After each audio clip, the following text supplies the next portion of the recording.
Hello everyone. Before we begin, don't forget to hit that like button and subscribe. Comment where you're watching from and what time it is right now. That's how YouTube keeps sending you more chilling stories like this. And now, let the night begin with Story 1. The Neighbor Who Watched Me Sleep. I woke up at 3:47 a.m. to my phone buzzing on the nightstand. The text was from an unknown number. "The blue tank top looks nice on you." I stared at it, half asleep, confused. I looked down. I was wearing a blue tank top to bed. My heart started pounding, but I told myself it had to be a wrong number, just a weird coincidence. I tried to go back to sleep, but something felt wrong. The air in my room felt different, like someone had just been there. It started 3 months earlier when I moved into my first apartment in Portland. I was 24. Finally living alone after years of roommates and college dorms. The building was older but charming, with hardwood floors and big windows. My apartment was on the 3rd floor, Unit 3B, and directly across the hall was 3A. That's where I met Derek. He introduced himself the day I moved in, appearing in his doorway right as I was struggling with a box of books. He was maybe mid-30s, average height, friendly smile. "Need help with that?" he'd asked. I declined politely, but he lingered in his doorway, making small talk, asking where I was from, what I did for work, if I'd lived alone before. Normal neighborly questions, I thought. Maybe a little too many questions, but I chalked it up to friendliness. Over the next few weeks, I kept running into Derek. Every morning when I left for work around 8 a.m., he'd be in the hallway. "Morning, Ashley," he'd say brightly. Every evening when I came home around 6 p.m., he'd be taking out his trash or checking his mail. "How was your day?" Always cheerful, always interested. I started to feel like maybe I'd made a friend in the building. But then I noticed something odd. No matter what time I came home, early from a dentist appointment at 3 p.m., late from drinks with coworkers at 10 p.m., Derek would appear within minutes. I'd hear his door open right after mine closed. I'd see him in the hallway, always with some excuse. Taking out trash, getting his mail, checking on a package. At first, I thought it was just coincidence. We lived right across from each other after all. The text message was the first thing that genuinely frightened me. I didn't sleep the rest of that night. I sat up in bed, curtains drawn, lights on, trying to convince myself it meant nothing. But the next night, another text came. Same unknown number.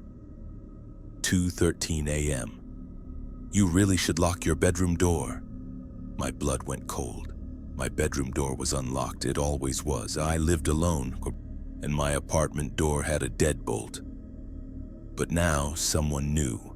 Someone knew the layout of my apartment, knew my habits. I got up and locked my bedroom door, my hands shaking so badly I could barely turn the lock. I tried to trace the number, but it came back as a burner phone. I told myself it could be anyone. Maybe someone in my building, maybe a creep from a dating app I'd ghosted, maybe just random harassment. But deep down, I knew it felt personal. It felt close. The text continued. Never during the day, always between 2 and 4 a.m. "You left your kitchen light on again. I like when you wear your hair down. You look tired today." Each one made my skin crawl because each one was accurate. They were describing things only someone watching me closely would know. I started changing my routine. I varied my schedule. Came home at different times, stopped wearing certain clothes. But Derek was always there. Still friendly, still smiling. Still asking about my day. I never mentioned the texts to him. Something told me not to. Some instinct made me keep smiling back, keep acting normal, even as fear was building inside me like pressure in a sealed container. Then I started noticing other things, small things. My spare key, which I kept under my doormat, was moved. Not gone, just shifted slightly to the left. Items in my apartment weren't quite where I'd left them. A book on my coffee table turned face down when I'd left it face up. My bathroom door closed when I always left it open. My laptop moved 3 inches to the right on my desk. I installed a chain lock on my door. I started sleeping with my bedroom door locked and a chair propped under the handle. I stopped opening my curtains during the day, but the texts kept coming and they were getting more specific. The chain lock won't keep me out.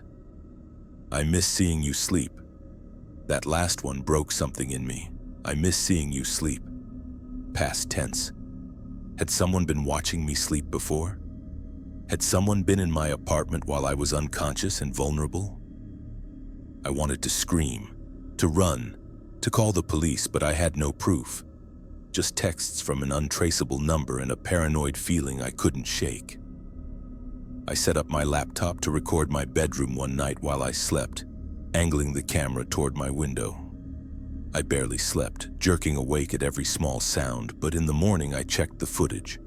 At 3:32 a.m., there was a faint light visible through my curtain like someone was shining a phone light at my window. It lasted maybe 10 seconds, then disappeared. My window was on the 3rd floor facing the building's back alley. There was no fire escape, no balcony. No way someone could be at my window unless they were on a ladder or hanging from the roof. That day, I called the building manager. I asked about security cameras in the hallways, about other tenants reporting strange activity. She was dismissive.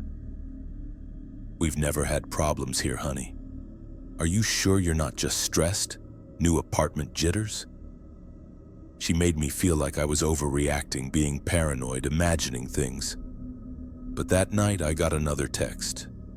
"Don't bother with the building manager, she won't believe you." He'd known. Whoever was doing this had known I'd called her.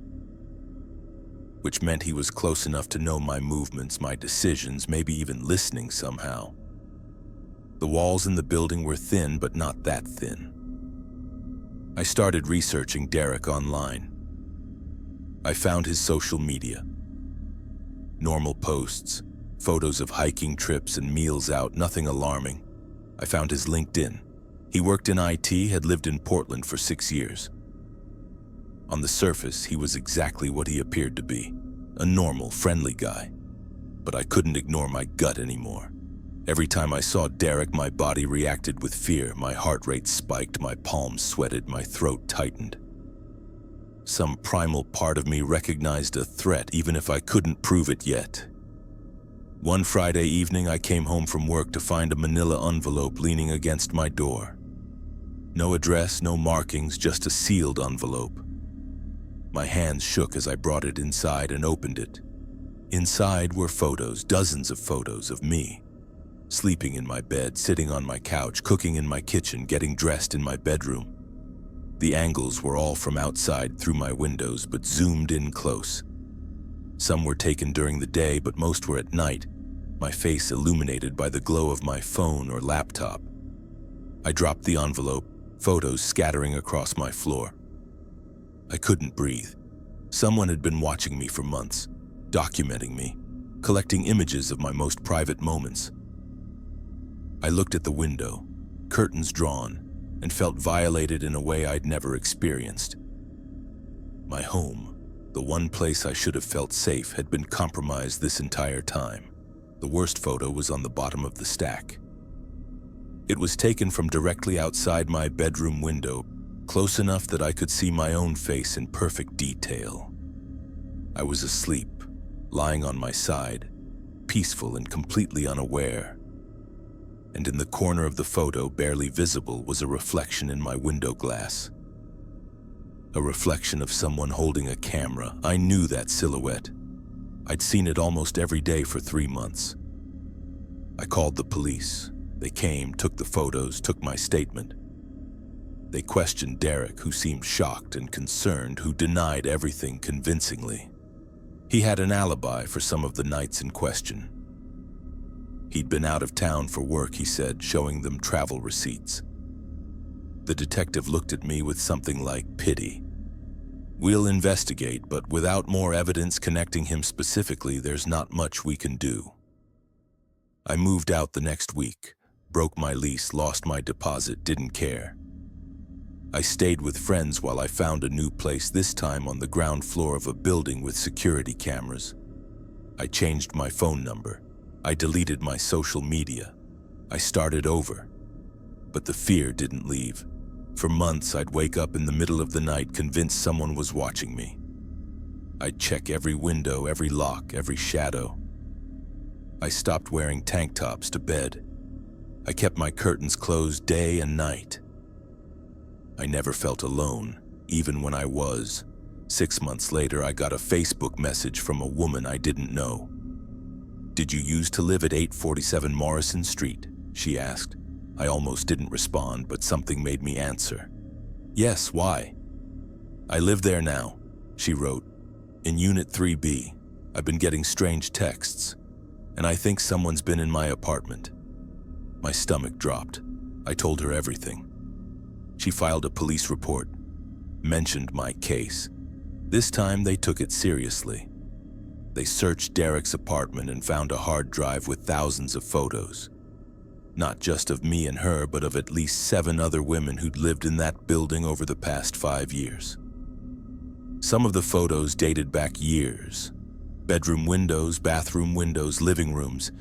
He'd been doing this for a long time, perfecting his methods, getting bolder. Derek was arrested, charged with stalking, voyeurism, criminal trespass. In his apartment, they found a collection of telephoto lenses, a ladder he'd modified to be collapsible and silent, and detailed logs of his target's schedules.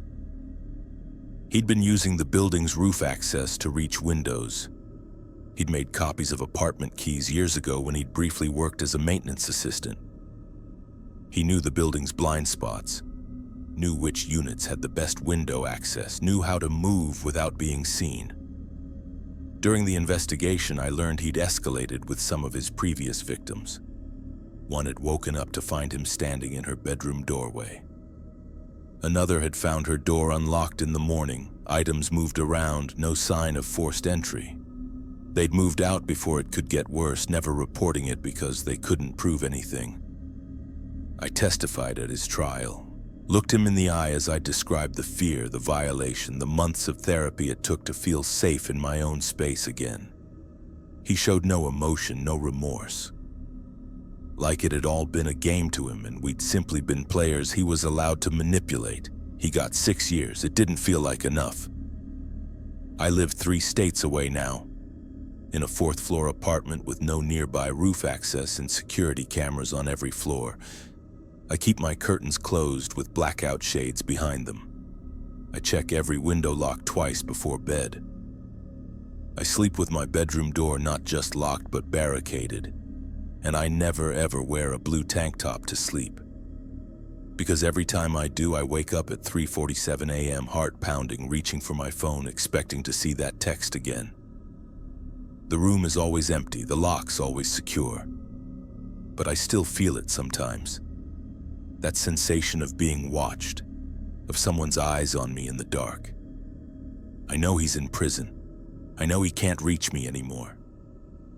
But late at night, when I'm alone and the apartment is silent, I still wonder, how long was he watching before I noticed? How many nights did he stand at my window while I slept, completely unaware? And what would have happened if I hadn't found those photos when I did? I'll never know, and maybe that's the worst part. Story 2. They came through the shared attic. I found my wife's wedding ring in the attic crawlspace, sitting on top of a pile of our stolen belongings arranged in a perfect circle like some kind of shrine. She'd been looking for that ring for 2 months. The police detective looked at me and said, "Mr. Hayes, I need you to tell me exactly when you first noticed things going missing." I couldn't answer right away because I was staring at the photos spread around the ring. Photos of my wife sleeping, taken from inside our bedroom. We moved into the duplex in January, drawn by the rent price and the quiet neighborhood in suburban Ohio. It was an older house built in the 1940s, split down the middle into 2 separate units. We had the left side, Unit A, A couple in their 60s, Richard and Patricia, had the right side, Unit B. They'd lived there for almost a decade, the landlord told us. Quiet, respectful, perfect neighbors. The first time we met them was move-in day. Richard came over with cookies Patricia had baked, welcoming us to the neighborhood. They seemed kind, grandfatherly. Patricia told us about the local farmers market. Richard offered to help if we ever needed anything fixed. "We're right next door," he said with a warm smile. "Just knock if you need us." The duplex was perfect for us. My wife, Lauren, and I were newlyweds, saving money for a house. The place was small but cozy. 2 bedrooms, 1 bathroom, a kitchen that opened into a living room. The walls were thin enough that we could occasionally hear Richard and Patricia's television, but it never bothered us. It felt homey, safe. We heard footsteps above us sometimes, usually in the evening. Heavy, creaking sounds that seemed to move from one end of the ceiling to the other. The first time it happened, Lauren looked up, confused. "Are we sure this is a 1-story house?" she asked. I checked with the landlord. He laughed it off. "Oh, that's just the house settling. These old places make all kinds of noise. There's an attic, but it's not finished. Just crawl space and insulation. Nobody goes up there." So we ignored it. Old houses make noise. That's what everyone says, right? Except the footsteps had a pattern. They'd start around 10 p.m. right after we went to bed and last maybe 20 minutes. Back and forth, slow and deliberate. But we were tired from work, from unpacking, from adjusting to married life. We got used to it. Then things started disappearing. Small things at first. Lauren couldn't find her good earrings, the silver ones her mother had given her. We tore apart the bedroom looking for them, figured they'd turn up eventually. Then my watch went missing from the bathroom counter. Then Lauren's favorite coffee mug. Then the spare set of house keys we'd hung by the door. We blamed ourselves. We were still getting organized, still unpacking boxes. Things get lost during moves. It happens. But Lauren started feeling uneasy. "I know I left that mug on the counter," she'd say, frustrated.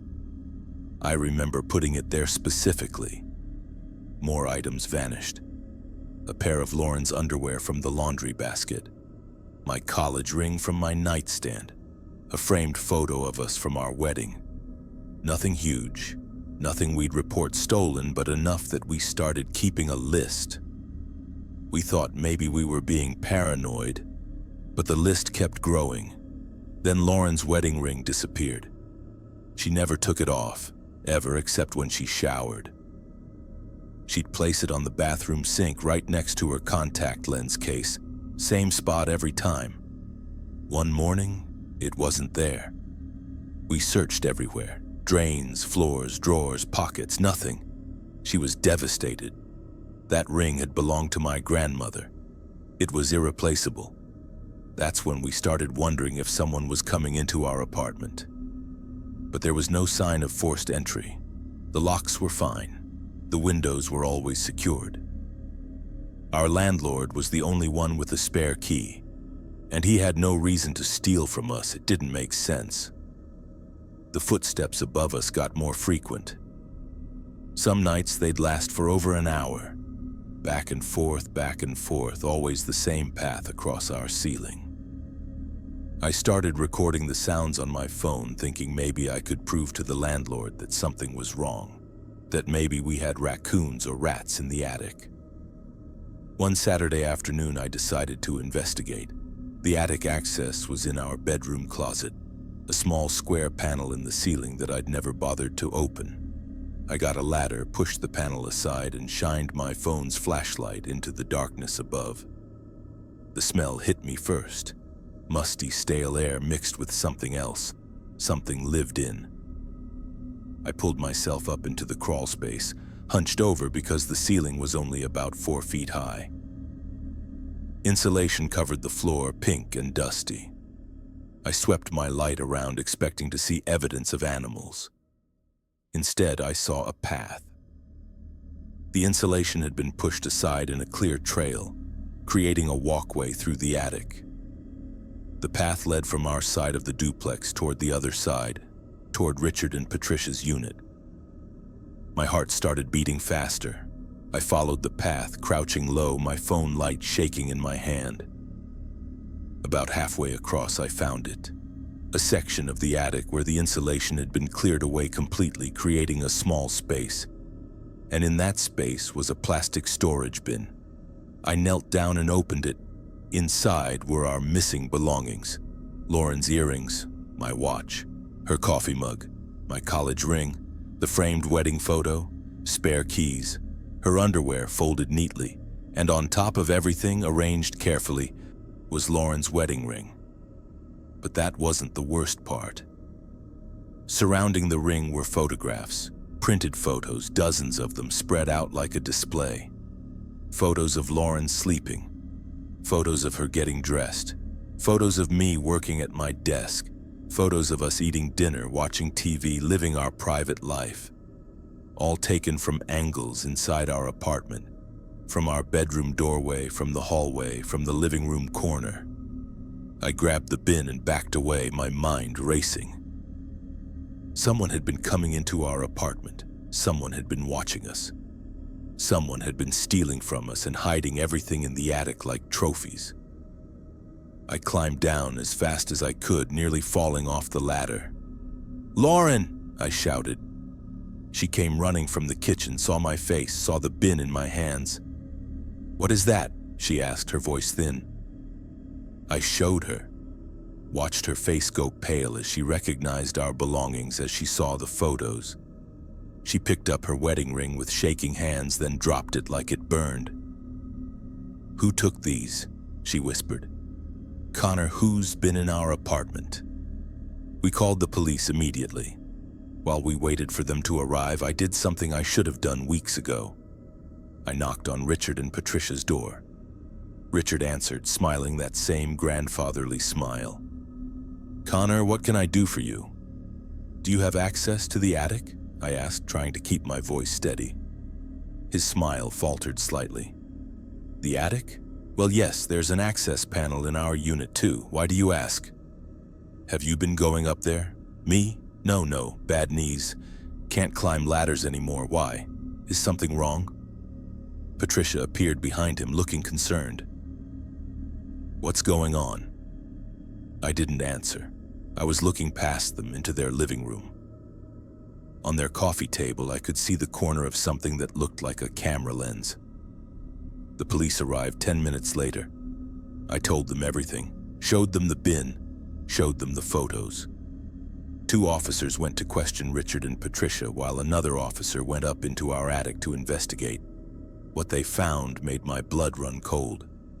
The crawl space connecting our 2 units had been deliberately expanded. Someone had removed the dividing insulation and boards, creating a clear passageway between both sides of the duplex. On Richard and Patricia's side, they found more storage bins. These contained items belonging to previous tenants. Clothes, jewelry, photos, personal effects. Years' worth of collected belongings from people who'd lived in our unit before us. They also found the cameras. Small wireless cameras that had been installed in our unit through tiny holes drilled in the walls and ceilings. Holes so small we'd never noticed them, covered on our side with putty that matched the paint. The feeds went directly to a computer in Richard and Patricia's spare bedroom. Richard and Patricia were arrested that evening.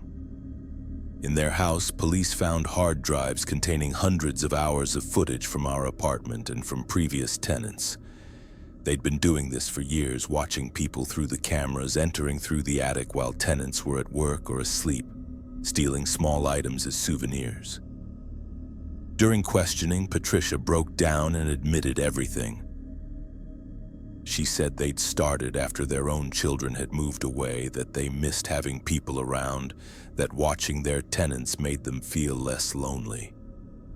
She made it sound almost innocent, like they were just curious neighbors, not predators who'd violated the privacy and safety of dozens of people. Richard was less remorseful. He claimed they'd never hurt anyone, never intended any harm. "We just wanted to feel close to people," he said, as if that justified years of stalking, theft, and invasion.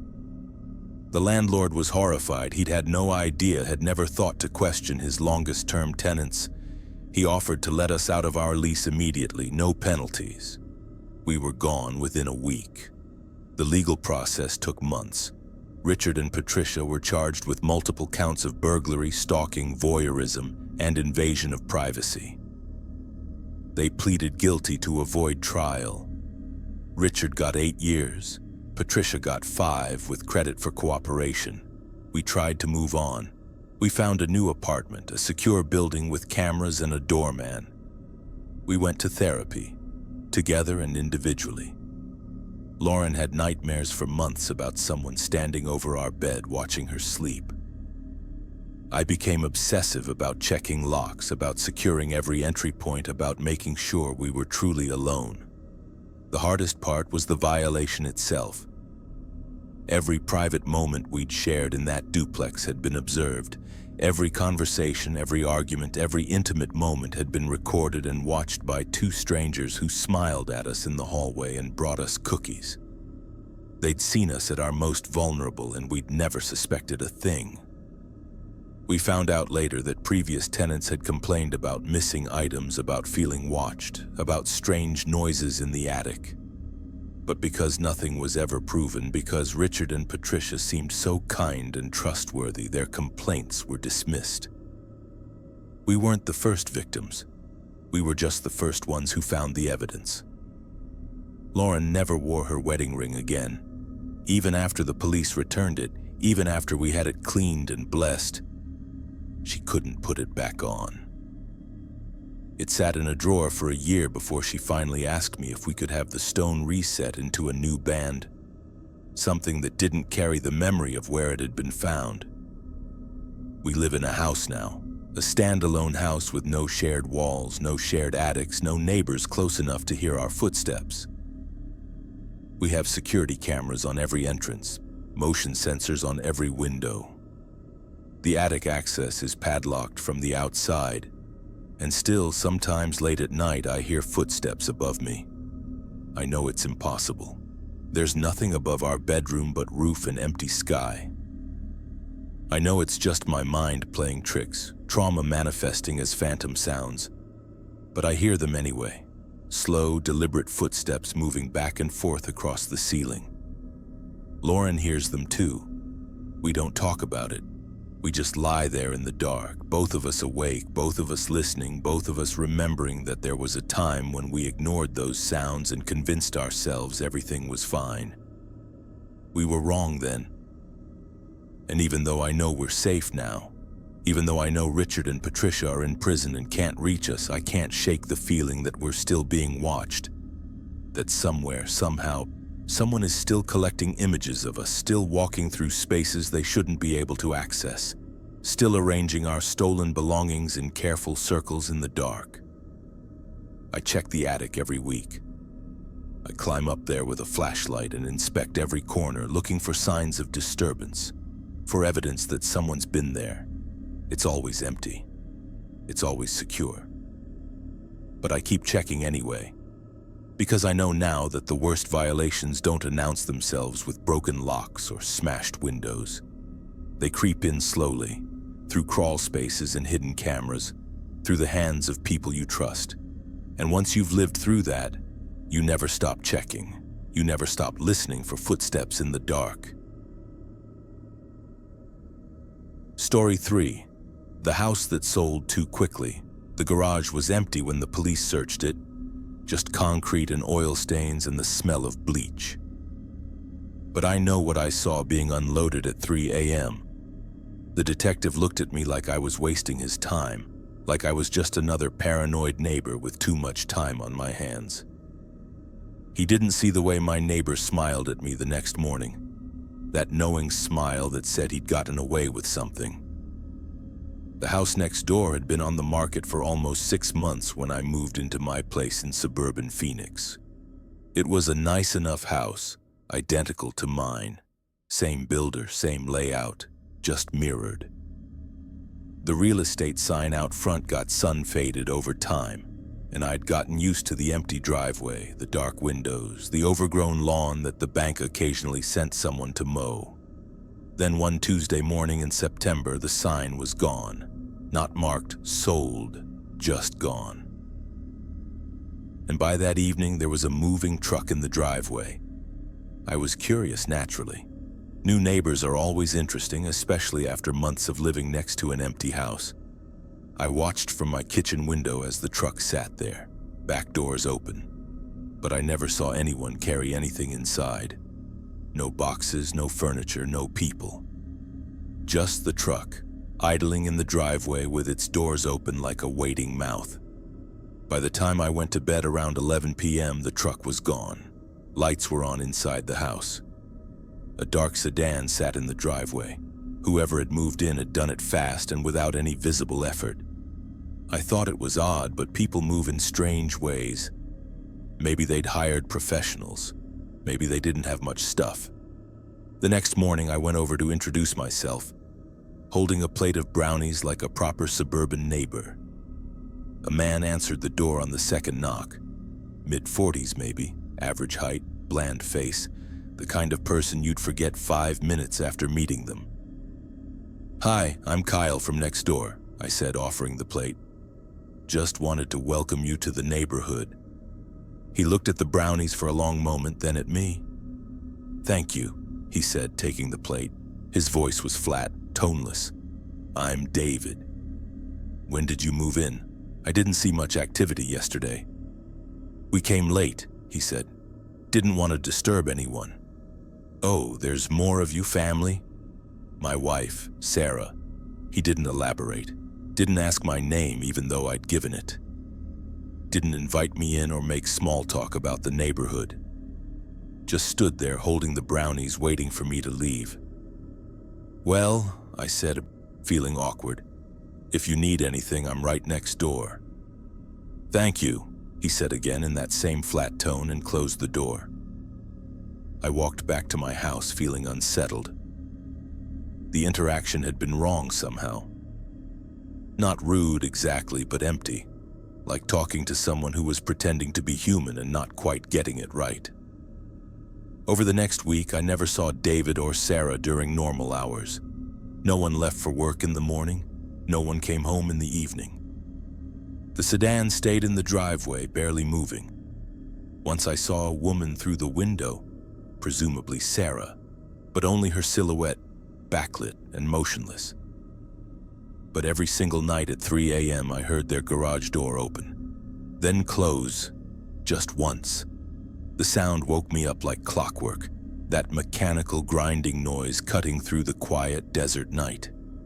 Open, close, then silence until the next night. I tried to ignore it. People keep strange schedules. Maybe David worked night shifts. Maybe they were just private people. But after 2 weeks of the same pattern, 3 a.m., garage opens, garage closes, my curiosity got the better of me. On a Thursday night, I set my alarm for 2:45 a.m. When it went off, I got up quietly and positioned myself at my bedroom window, which had a clear view of their driveway. I left the lights off, stood to the side of the curtain, and waited. At exactly 3 a.m., the garage door began to rise. The sedan's headlights came on, but the car was already inside the garage, facing inward. The garage door stopped halfway up, creating a space just large enough for someone to walk through, but not enough to see clearly inside.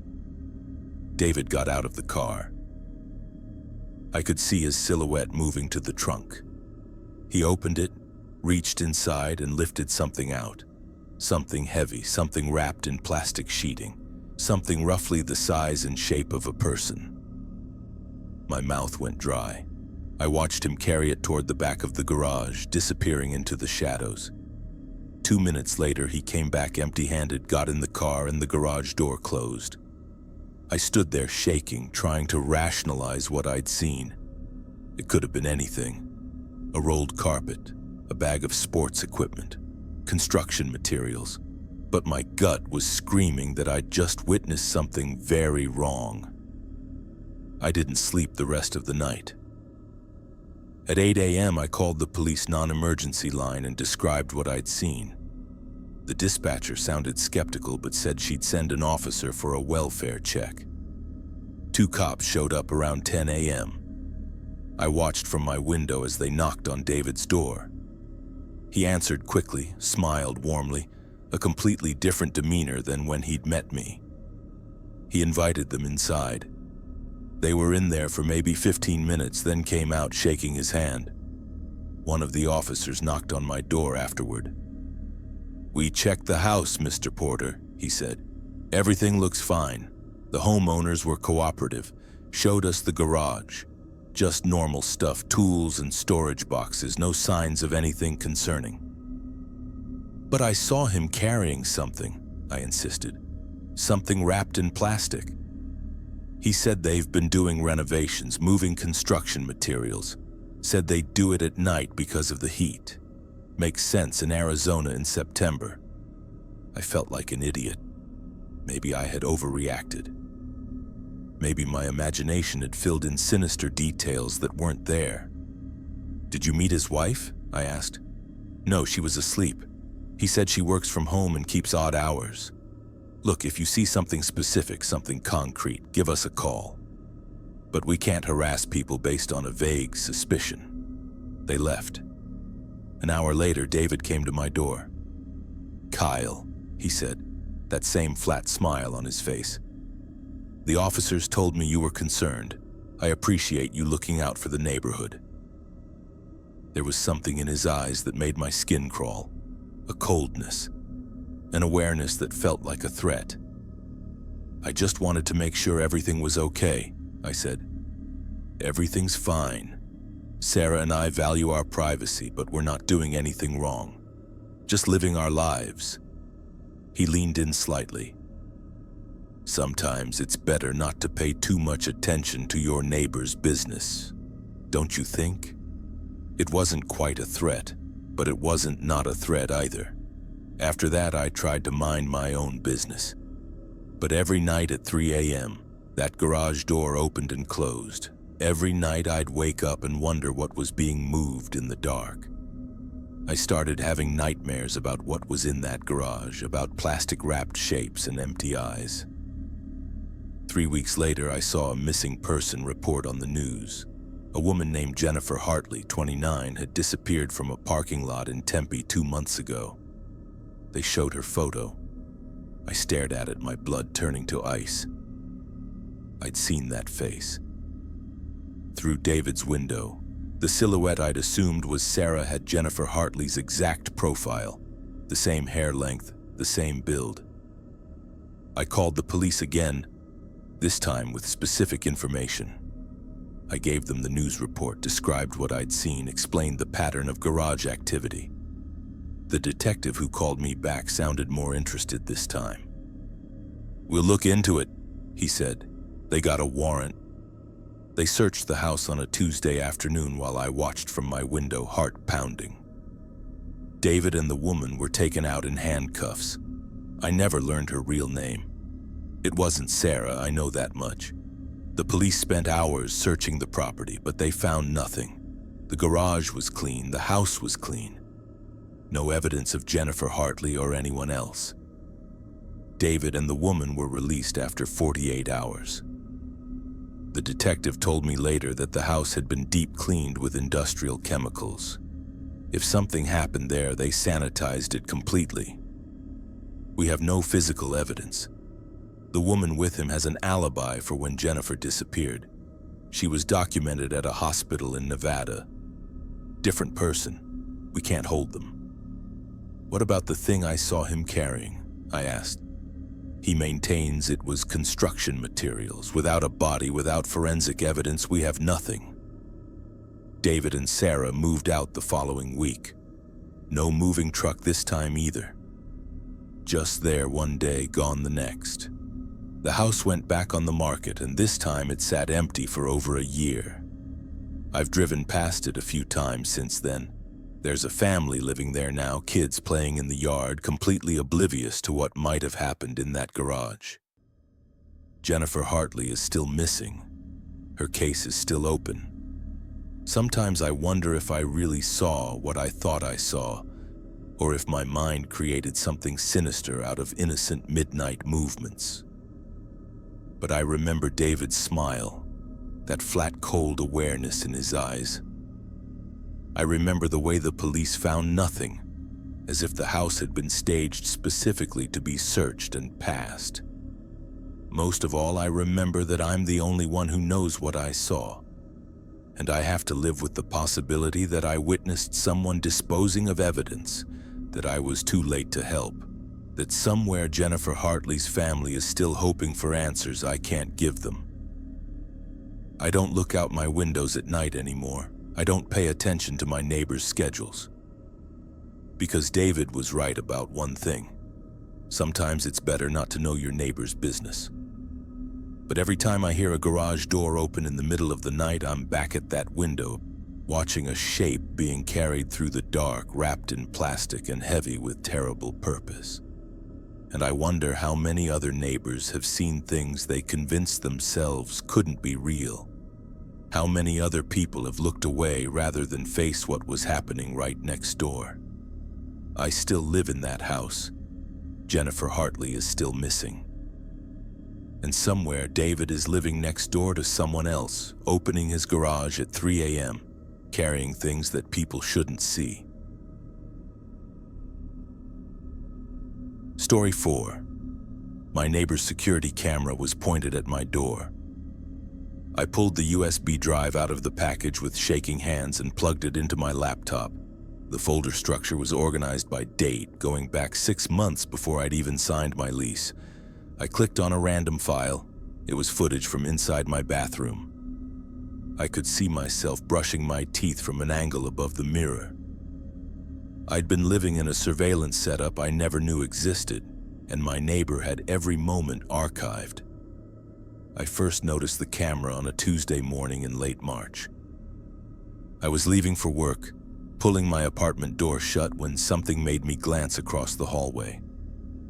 My neighbor's door had a small black camera mounted on the frame, and it was angled directly toward my door. Not toward his own door like you'd expect from a security camera, toward mine. I stood there for a moment, keys in hand, staring at it.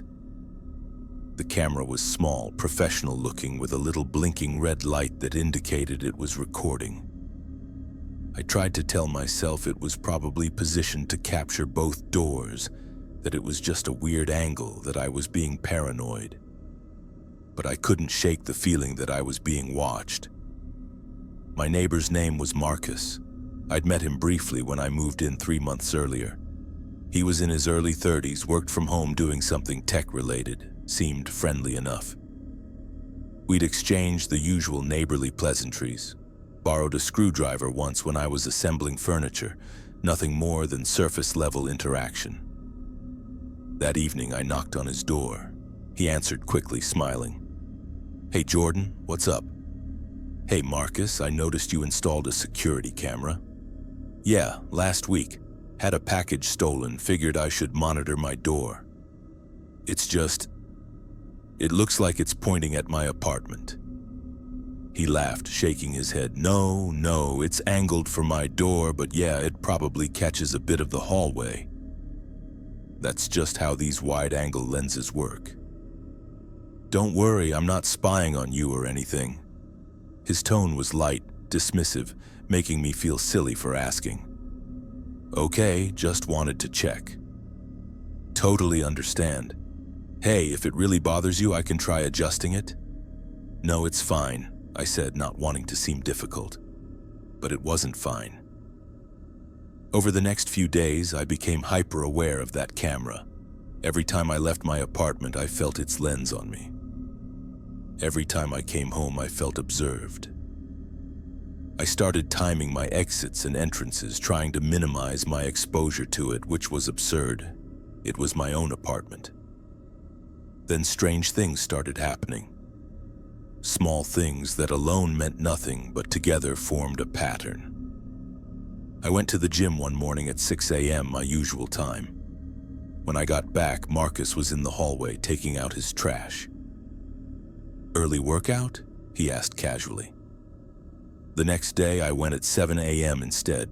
Marcus was there again, checking his mail. Switched up your schedule? I started going to a coffee shop I'd never been to before. When I posted a photo of my latte on Instagram, Marcus commented within minutes, "Oh, I love that place, great choice." I went grocery shopping at a store across town. Later that evening, Marcus mentioned he'd been to that same store that day. "Crazy coincidence," he said. I began to feel like everywhere I went, Marcus knew about it, but I had no proof, no evidence of anything wrong. Just coincidences and a growing sense that my privacy was being invaded. Then I started noticing him in public. I'd see him at the gym working out across the room, at the coffee shop sitting in the corner, at the grocery store browsing the aisle behind me. Each time he'd act surprised to see me, like it was just another coincidence. "We must be on the same schedule," he'd joke. I stopped posting on social media. I varied my routine as much as possible. I started leaving my apartment at random times, taking different routes to work, shopping at different stores. Marcus adapted. He was always still there, always with a plausible explanation, always friendly and innocent. I felt like I was losing my mind. My friends told me I was being paranoid. "Maybe you just notice him more now because you're thinking about it," they said. "Phoenix isn't that big, running into neighbors is normal." But it didn't feel normal. It felt calculated. One night I came home late from dinner with friends. It was after 11 p.m. As I unlocked my door, I heard Marcus's door open behind me. "Late night," he said. I turned. He was standing in his doorway watching me, not doing anything else, not taking out trash or getting his mail, just watching. "Yeah," I said, my skin crawling. "Good night, Marcus." "Good night, Jordan." I went inside and locked my door, then stood there shaking. Something was very wrong. The next morning, there was a package leaning against my door. A small manila envelope, no address label, no postage. Just my name written in block letters. I brought it inside, my heart racing. I opened it carefully. Inside was a USB drive, nothing else, no note, no explanation. I should have taken it to the police right then, but I needed to know what was on it. I plugged it into my laptop, holding my breath. The drive contained a single folder labeled with my name. Inside were subfolders organized by date, dozens of them going back 8 months. 8 months, which meant this started before I even moved in. I clicked on the most recent folder. Inside were video files. I opened one at random.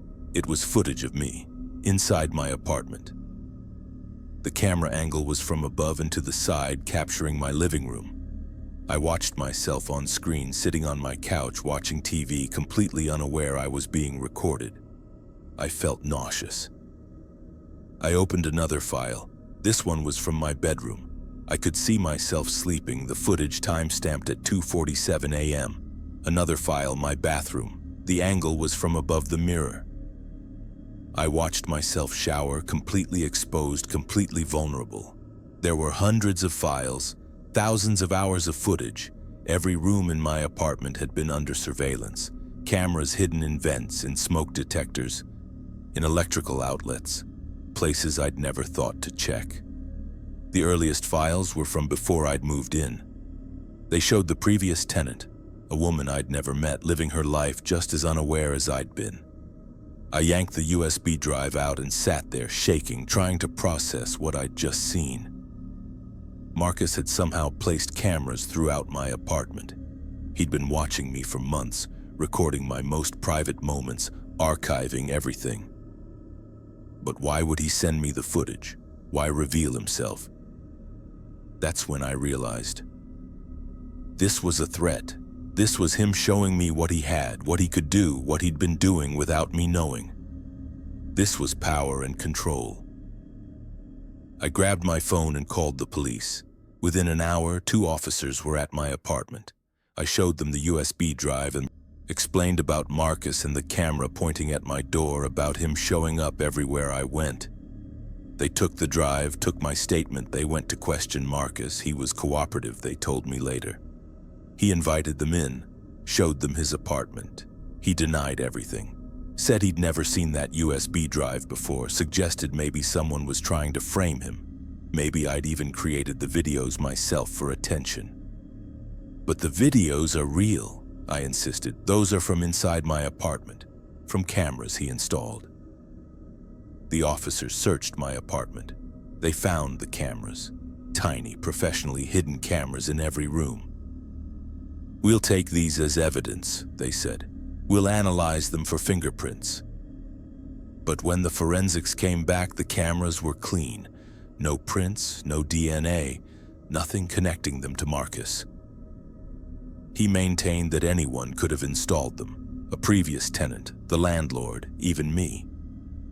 The fact that he has footage doesn't prove he installed the cameras, the detective explained. He could argue he found the USB drive, that someone sent it to him, that he's just as much a victim. Without physical evidence linking him to the cameras, we can't make an arrest. But who else would it be? I shouted, feeling helpless. He's been stalking me. He's everywhere I go. Has he threatened you? Tried to enter your apartment? Made any explicit contact that we can document as harassment? No, but then legally we have a problem. Running into someone in public isn't illegal. Installing cameras is, but we need proof he did it. I felt trapped. Marcus knew I knew. I knew he knew I knew.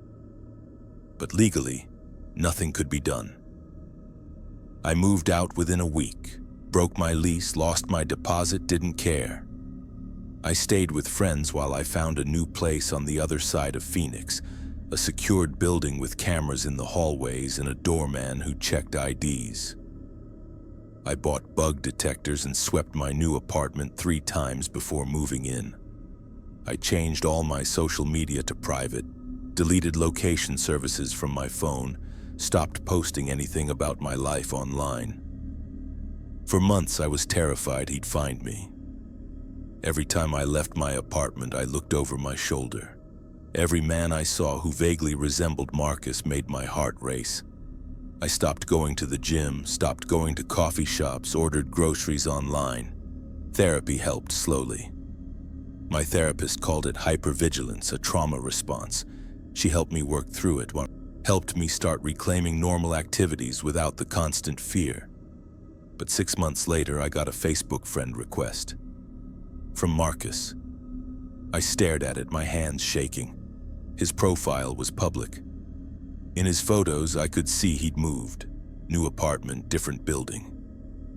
And in one photo, taken from his doorway looking out, I could see a camera mounted on his door frame, angled toward his neighbor's door. I reported the friend request, blocked him, reported the entire incident to the police. They said they'd follow up, but without evidence of direct contact or threat, there was nothing they could charge him with. I contacted his new neighbor through a fake account, tried to warn her. She never responded. Maybe she thought I was crazy. Maybe she didn't want to believe her friendly neighbor could be dangerous. I think about her sometimes. Wonder if she's noticed the camera yet. Wonder if she's felt that creeping sense of being watched. Wonder if one day she'll find a package at her door with a USB drive inside. I still live in my secured building. I still sweep my apartment for cameras every few weeks. I still check over my shoulder when I leave, still vary my routine, still keep my social media locked down. The police told me Marcus has no criminal record, no history of complaints, which means either I was his first victim to notice, or I wasn't his first victim and the others never reported it. I'll never know how long he was watching before I noticed that camera. I'll never know what he did with all that footage. I'll never know if he's still watching somehow through some camera I haven't found, some method I haven't thought to check for. What I do know is that privacy is an illusion. Safety is an illusion. The people living closest to us, the ones who can see our doors, who know our schedules, who have access to our spaces when we're not there, those are the ones who can do the most damage. And sometimes, Even when you catch them, even when you have evidence, even when you know beyond doubt that someone has violated you, the system can't stop them.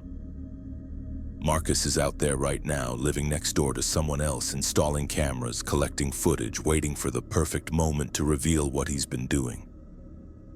And there's nothing I can do about it except hope that his next victim is smarter than I was, braver than I was, quick enough to catch him in a way that actually leads to consequences. But mostly I just hope there isn't a next victim. Though I know, deep down, that there will be. Story 5. The couple who moved in overnight. The obituary was from 2009, 15 years ago, and the faces in the grainy newspaper photo were unmistakable. David and Ellen Morrison, both 34, killed in a car accident on Highway 17. I stared at my laptop screen, then looked out my window at their house. David and Ellen Morrison were sitting on their porch, very much alive, waving at me. The house next door had been empty for 7 months when they moved in. I'd gotten used to the silence, the dark windows, the for sale sign that weathered through winter and into spring. My house in rural Washington felt peaceful with no neighbors, just me and the trees and the sound of rain on the roof. Then one morning in April, I woke up to find the moving process already complete. Not in progress. Complete.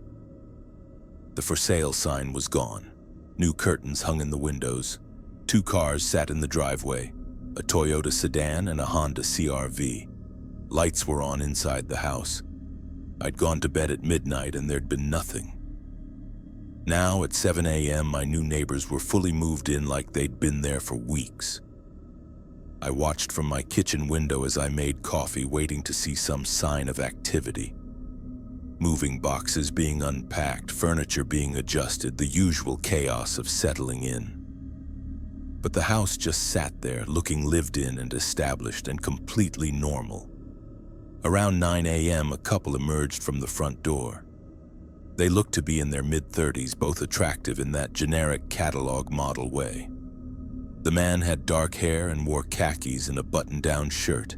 The woman had blonde hair pulled into a ponytail and wore jeans and a sweater. They stood on the porch for a moment, looking around the neighborhood, then waved in my direction.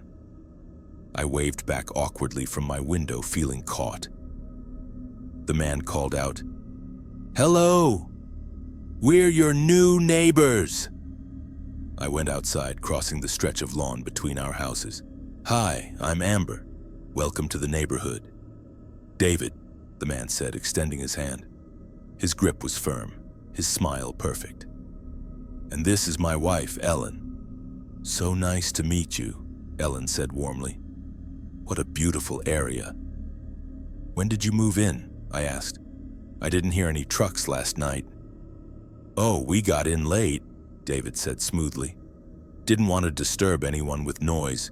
We hired movers who worked quickly." "That must have been really late. I was up until midnight and didn't see anything."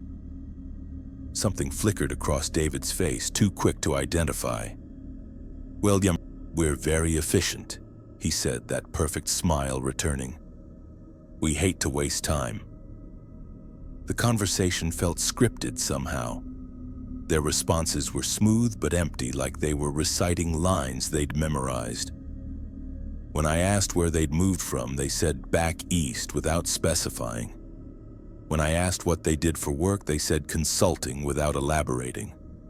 Every answer was vague, deflecting actual information. But what really unsettled me was how much they seemed to know about me. "You work from home, don't you?" Ellen asked. "We saw your home office set up through the window. What do you do?" I hadn't told them I worked from home, and they couldn't have seen my office from their house. It faced the opposite direction. "I'm a graphic designer," I said slowly.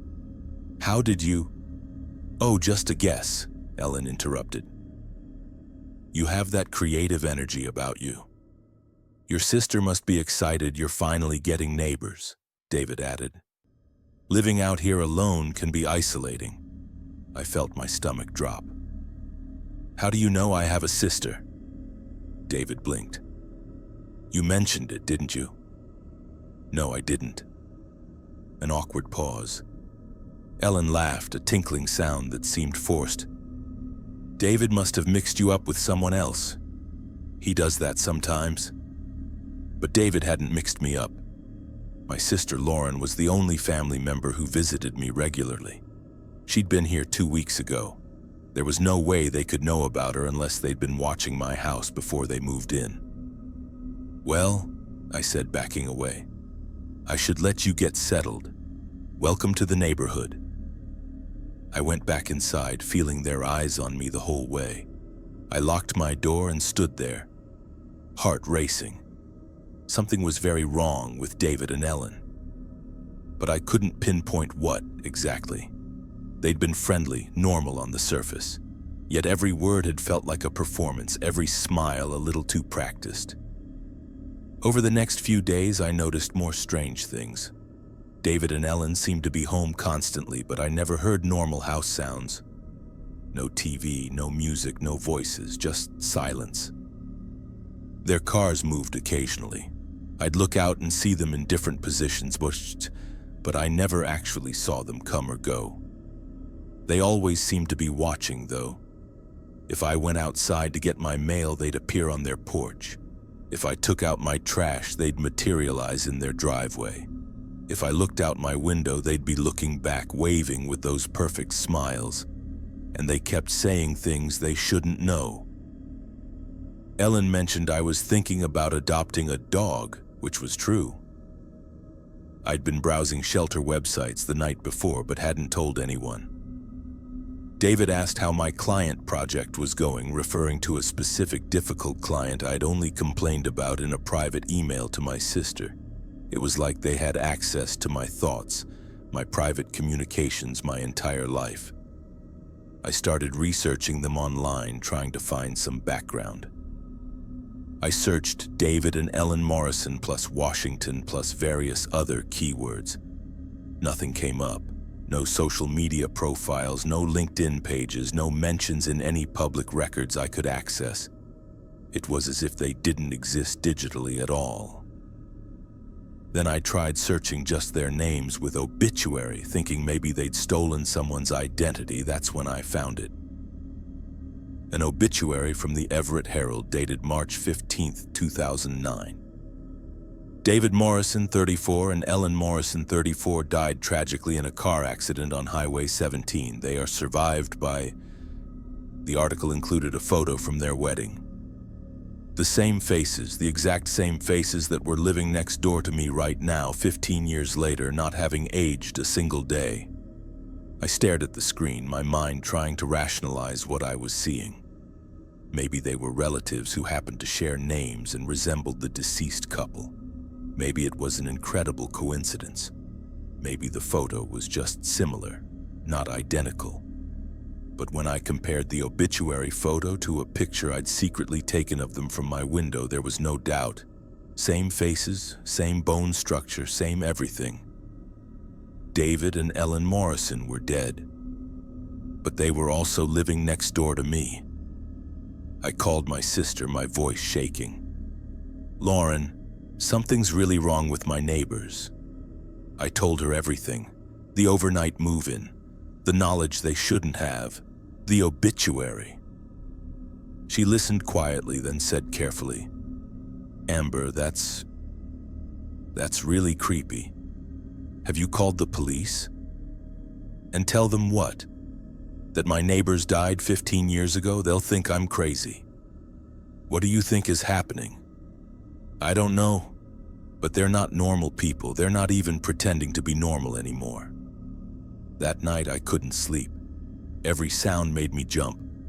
I kept getting up to check that my doors and windows were locked, that David and Ellen weren't somehow in my house. At 2:37 a.m. I heard voices outside. I looked out my bedroom window and saw them standing in their driveway, talking to someone I couldn't see. Their voices carried in the quiet night, but I couldn't make out words. The conversation lasted about 5 minutes, then they went back inside. There had been no car, no other person that I could see. Just David and Ellen having a conversation with empty air. The next morning, there was a note taped to my front door, in neat handwriting. "We know you've been researching us. We're not what you think. Please don't be afraid. We just want to live peacefully." I called the police. 2 officers came, took the note, listened to my story. They went next door to talk to David and Ellen. When they came back, one officer said, "The Morrisons have been very cooperative. They showed us their IDs, their lease agreement, everything checks out legally. They're David and Ellen Morrison from Oregon, moved here 3 weeks ago. But the obituary, different people with the same names. It happens. The photo similarity is probably just one of those things. The Morrisons next door are alive and well. They know things about me they shouldn't know. They said you've been very welcoming, that you told them about your work and your sister when you first met. They think maybe you're confused about what you shared with them." I hadn't shared anything, but the police clearly believed David and Ellen's version of events over mine. After the police left, I decided I needed to leave. This was beyond weird neighbors or stolen identity, and this was something fundamentally impossible and dangerous. I started packing, planning to stay with Lauren until I figured out what to do about the house. As I was loading my car, David and Ellen came outside. "Amber," David called, "can we talk?" "Stay away from me," I said, fumbling with my keys. They walked closer, and I noticed something I hadn't before. They didn't cast shadows properly. Even in direct sunlight, their shadows were wrong. Too faint, too short, angled incorrectly. "We're not here to hurt you," Ellen said. "We're just trying to exist." "You're dead," I whispered. "You died in 2009. David nodded slowly. "Those bodies died, yes, but we didn't. It's complicated. We're not ghosts, not in the way you'd think. We're something else. Something that needed a place to be." "Why here? Why next to me?" "This house was empty. You live alone, minimal social connections, perfect neighbor for people who need to stay unnoticed." Ellen's voice was gentle but matter-of-fact. "We've been watching you for a while, making sure you'd be suitable." "Suitable for what?" "For living next to us without asking too many questions, but you did ask questions. You found the obituary. Now we have a problem." I got in my car, locked the doors. David stepped in front of the vehicle. "We can't let you leave and tell people," he said through the windshield. "It took us so long to find this place." I laid on the horn, screaming for help. But we were rural, isolated. No one would hear. Then David and Ellen just dissolved, not disappeared, not walked away. They broke apart into something like mist or smoke, spreading out and seeping through my car's air vents. I felt them inside the car with me, intangible but present. Cold spots touching my skin, whispers directly in my ears, "Don't make us do this, just forget what you know, live your life. Let us live ours." I don't remember the rest clearly. I think I passed out. When I came to, I was back in my house, lying on my couch. It was late afternoon, my car was unpacked, everything was back where it had been. David and Ellen were sitting in my living room chairs, watching me wake up. "We've reached an understanding," David said calmly. "You'll stay. You'll be our neighbor. You won't tell anyone what you know. And we'll all coexist peacefully. And if I don't agree?" Ellen smiled, but there was nothing warm in it anymore. "Then you'll have an accident, a tragic one. And we'll find a new neighbor, someone more agreeable." I lived next to David and Ellen Morrison for 3 more months. I smiled when I saw them. I waved. I pretended everything was normal. Because I was terrified of what they'd do if I didn't. Then one night, they were just gone. Moved out the same way they'd moved in.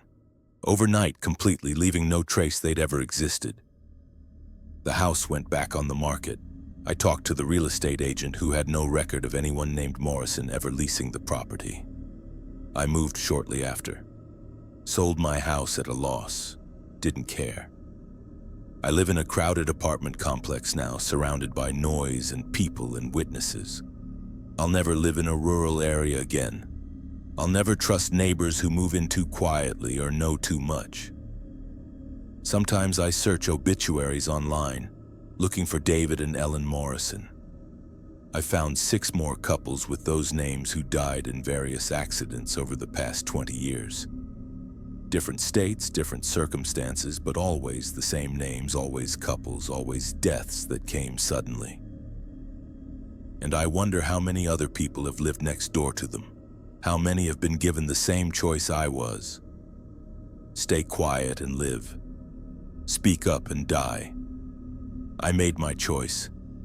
I stayed quiet and I survived. But I think about the next person, whoever lives in that house now. I think about whether David and Ellen found another place, another empty house next to another isolated person. And I wonder if their new neighbor has noticed anything strange yet. Story 6. He always knew when I was alone. The security camera footage showed him standing at our front door from 11:47 p.m. to 12:26 a.m. 40 minutes, just standing there, completely still, his ear pressed against the door like he was listening for something. My husband sat beside me watching the footage, his face pale. "How many times did he do this?" he asked. The camera had only been up for 5 days. I counted 7 separate incidents. I met Gerald the day we moved into our townhouse in suburban Chicago. He was retired, maybe 70, lived alone in the unit next to ours. He came over while we were unloading the truck, holding a plate of cookies his late wife had apparently loved to make. "Welcome to the neighborhood," he said warmly. "I'm Gerald. If you need anything at all, I'm right next door." He seemed sweet. Lonely, maybe. The kind of elderly neighbor you'd expect to be friendly and harmless. My husband Travis and I thanked him, took the cookies, and thought nothing more of it. Gerald started showing up regularly after that, always with some excuse, bringing over his extra tomatoes from his garden, asking to borrow a screwdriver, offering to help with yard work. It was frequent but not intrusive, just a friendly old man who'd been lonely since his wife passed, or so we thought. But I started noticing a pattern. Gerald only knocked when Travis wasn't home, only texted me when I was by myself, only appeared in his yard when I was outside alone. At first, I thought it was coincidence. Travis worked long hours as a hospital administrator, 7 a.m. to 6 p.m. most days. Gerald was retired and home all the time. Of course, he'd run into me more than Travis. It made sense. But then the text started getting more specific. "Saw your husband leave early this morning. You must have the house to yourself today." Or, "I'm making soup. Since you're home alone, want some company for lunch?" How did he know I was alone? I'd be working from home, wouldn't have gone outside, wouldn't have posted anything online. Yet Gerald would text within an hour of Travis leaving every single time. I mentioned it to Travis. "Gerald's been kind of hovering lately, always seems to know when you're at work." Travis shrugged. "He's probably just bored. Retired people watch the neighborhood, it's what they do. But it feels intentional, like he's waiting for you to leave. He's like 70 years old, Megan, I think you're safe." I felt silly for being concerned. Gerald was just a lonely old man. I was probably overthinking it. Then I started noticing him outside more. I'd look out my kitchen window and see him standing in his yard, not doing anything. Just standing there, facing my house. If I opened the door or stepped outside, he'd immediately start doing something. Watering plants, checking his mailbox, cleaning his porch, and call out a cheerful greeting. But I'd seen him before I came out. He'd been standing still, watching my house. One afternoon, Travis had left for an overnight conference. I was home alone making dinner when there was a knock at the door. Gerald. "Hey, Megan, I noticed Travis's car is gone. Everything okay?" He's at a conference, back tomorrow. Oh, so you're all alone tonight? His smile was friendly, but something in his tone made my skin crawl. I could keep you company if you want. Maybe watch a movie, have some wine. That's okay, Gerald. I have work to do, but thanks. Well, if you need anything at all, I'm right next door. Just a wall away, really. He pointed at the shared wall between our townhouses. I can hear if you call for help. After he left, I locked the door and stood there, my heart racing. The way he'd said just a wall away felt like a threat disguised as reassurance. I called Travis. Your conference is just one night, right? Yeah, why, you okay? Gerald's being weird. He came over asking to keep me company, emphasized that he's right next door. Do you want me to call him, tell him to back off? No, that might make it worse. I'll be fine. Just lock myself in and ignore him. But I didn't feel fine. I felt watched. I checked all the locks twice, closed all the curtains, turned on every light. I barely slept, jumping at every small noise. The next morning, Travis came home. I told him about Gerald's visit, how uncomfortable it had made me. We should set some boundaries, Travis said. I'll talk to him, neighbor to neighbor. Let him know his attention is a bit much. Travis went over that evening. He was back in 10 minutes. I talked to him. He apologized, said he didn't mean to make you uncomfortable, that he's just used to looking out for neighbors. He'll back off. For about a week, Gerald did back off. No visits, minimal texts, just the occasional wave from his yard. I thought maybe the talk had worked. Then Travis went out of town again, this time for 3 days. Within an hour of him leaving, my phone buzzed. Gerald. Saw Travis pack his suitcase. You'll be alone a few days this time? I didn't respond. An hour later, another text. I made extra dinner if you're hungry, doors open. I ignored it. That night around 10 p.m., someone knocked on my door. I looked through the peephole. Gerald. I didn't answer. He knocked again, harder this time. Megan, I know you're in there. I can see your lights on. Just checking that you're safe. I stayed silent, barely breathing. After a few minutes, he left. But for the next 2 hours, I kept hearing sounds, footsteps on my porch, the doorknob rattling slightly like someone was testing it, scraping sounds against the siding.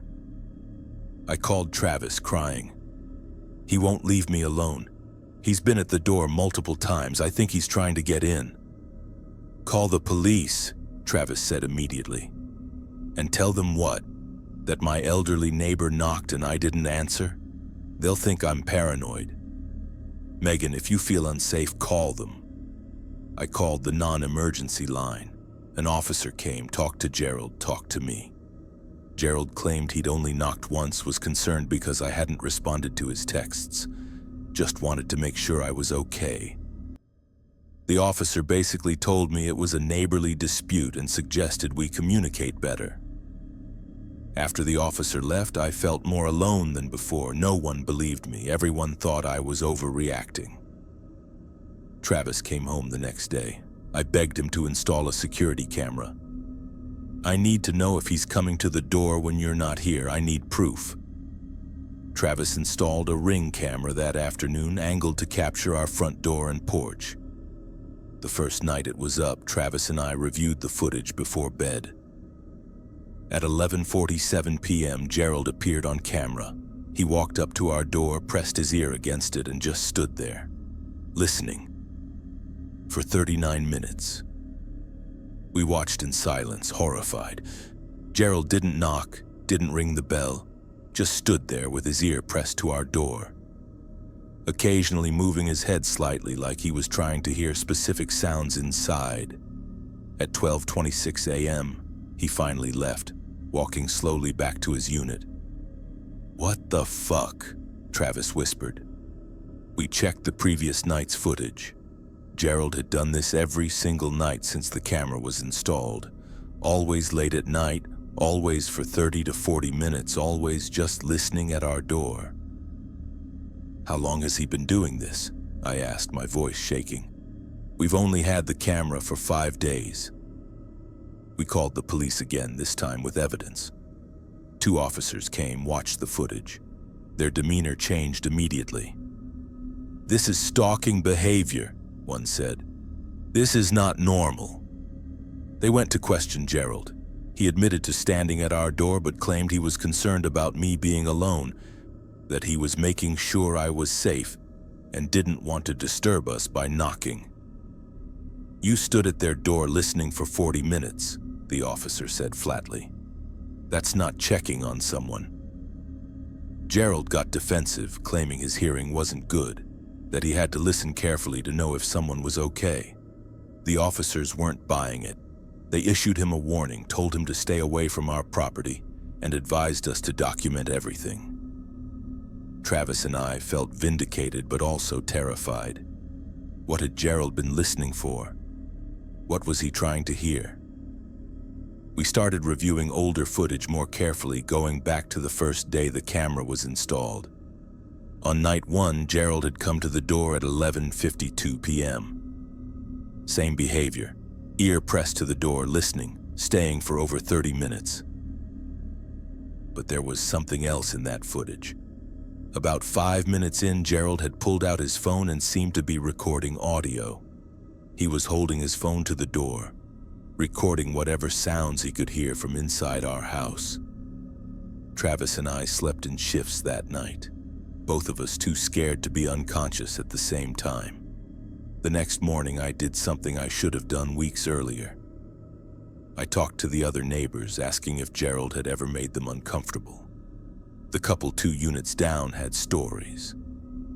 Gerald used to watch the wife when she was home alone, standing in his yard staring at their windows. She'd complained to the HOA, who'd done nothing. The single woman who'd lived in our unit before us had moved out suddenly after only 6 months. I found her on Facebook and messaged her. She responded within an hour. "Oh my God, Gerald, yes, he was obsessed with me, always at my door when I was alone. I moved out because I was terrified. Did he do something to you?" I told her about the camera footage. She said, "Get out of there, seriously, he's not just creepy, he's dangerous. I once woke up to find my front door unlocked from the outside. I always locked it. I think he had a key somehow." That was it. Travis and I decided to move. We couldn't stay next to someone who'd been stalking multiple women, who'd been listening at our door every night, who potentially had a way to unlock our door. We listed the townhouse and disclosed everything to potential buyers. Most passed. One couple who didn't believe us moved in 2 months after we left. I check in with them sometimes, that couple who bought our place. The wife says Gerald has been friendly but respectful, that they haven't had any problems. But she also mentioned that her husband is home most days working remotely. She's never alone. I wonder what will happen the first time she is. We live in a single-family house now, detached, no shared walls. I still check our security camera obsessively. I still lock our doors twice. I still feel a spike of fear when Travis leaves for work and I'm home alone. Because I know now that predators don't always look like predators. Sometimes they look like lonely old men with cookies and tomato plants. Sometimes they stand at your door in the middle of the night, listening to the sounds of your life, learning your patterns, waiting for the perfect moment when you're most vulnerable. Gerald is still living in that townhouse, right next door to someone else.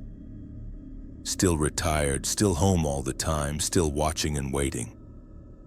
And I think about that woman, the one who's never alone because her husband works from home. I think about what might happen the first time he goes on a business trip or visits family or leaves her by herself for more than a few hours. I think about warning her. But what would I say that wouldn't sound like paranoia? What proof do I have beyond camera footage from a house she didn't live in? All I can do is hope she notices. Hope she pays attention to when Gerald appears. Hope she installs a camera before it's too late. Because some neighbors aren't just watching. They're listening, they're learning, they're waiting, and they always know when you're alone. Story 7. The Basement Window. They kept covered. The missing persons report had been filed 3 months earlier. Emma Hartwell, 19, last seen leaving her college campus. The photo showed a young woman with shoulder-length brown hair and terrified eyes. The same eyes I'd seen staring back at me through my neighbor's basement window during the storm, pleading silently for help that came too late. I could see directly into the Richardsons' basement window from my kitchen sink.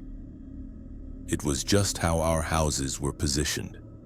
My kitchen at ground level, their basement partially above grade, maybe 15 feet of space between our properties. Most days I didn't pay attention. Most days their window was covered with black plastic taped tight around all the edges, blocking any view inside or out. The Richardsons had lived next door for 2 years by the time I moved in. Tom and Lisa Richardson, maybe late 40s, no kids, both worked from home doing something tech-related. They were pleasant enough when we crossed paths. Friendly waves, small talk about the weather, the kind of neighbors you acknowledge but don't really know. I'd asked about the covered window once casually. Lisa had laughed it off. "Oh, that's Tom's workshop, photography darkroom actually. He's very particular about light exposure." It seemed reasonable. Photographers need dark spaces. I thought nothing more of it. But after living there for a few months, I started noticing things that didn't quite fit the darkroom explanation. Sometimes late at night, I'd see light seeping around the edges of the black plastic. Not the red safe light you'd expect in a darkroom, but regular white light, bright and fluorescent. And sometimes I'd hear sounds coming from their basement, muffled thumping, scraping. Once, what sounded like crying, though it was so faint I convinced myself I'd imagined it. Old houses make weird sounds, I told myself, and they probably watch TV in the basement. Then the storm hit.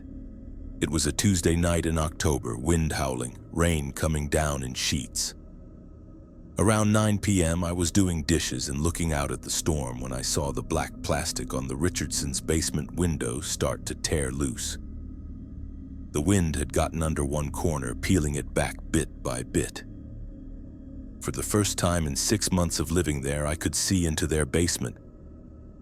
There was someone down there, not Tom or Lisa, someone younger. A girl, maybe late teens or early 20s, with brown hair and a thin face. She was sitting on what looked like a cot, and she was staring directly at me through the exposed portion of the window. Our eyes met. She pressed her hand against the glass, and even from 15 feet away, even through rain and darkness, I could see the expression on her face. Terror, desperation, pleading. I grabbed my phone to call 911, my hands shaking so badly I almost dropped it. But before I could dial, the light in the basement went out. Complete darkness. When I looked back at the window, someone was taping the plastic back up from inside, working quickly to cover the exposed section. Within 2 minutes, the window was covered again. Black plastic, taped tight like nothing had happened. But I knew what I'd seen. There was someone in that basement. Someone who wasn't Tom or Lisa, someone who'd looked at me like I was her only hope for rescue. I called 911, explained what I'd seen. The dispatcher sounded skeptical but said they'd send an officer for a wellness check. 2 officers arrived 20 minutes later. I watched from my window as they knocked on the Richardsons' door. Tom answered, smiled, invited them inside. They were in there for maybe 15 minutes. When they came to my door afterward, one officer said, "We checked the residence, including the basement. It's set up as a workshop and storage area. There's no one down there except Mr. and Mrs. Richardson. No signs of anyone else, no signs of distress." "But I saw someone," I insisted. "A young woman sitting on a cot." "Mr. Richardson showed us the basement. There's no cot, just workbenches, storage shelves, photography equipment. He explained the window is covered to maintain light control for his darkroom work." "Did you search thoroughly? Check closets? Storage areas?" Ma'am, we did a visual inspection. Nothing seemed out of place. Is it possible you saw a reflection or shadow?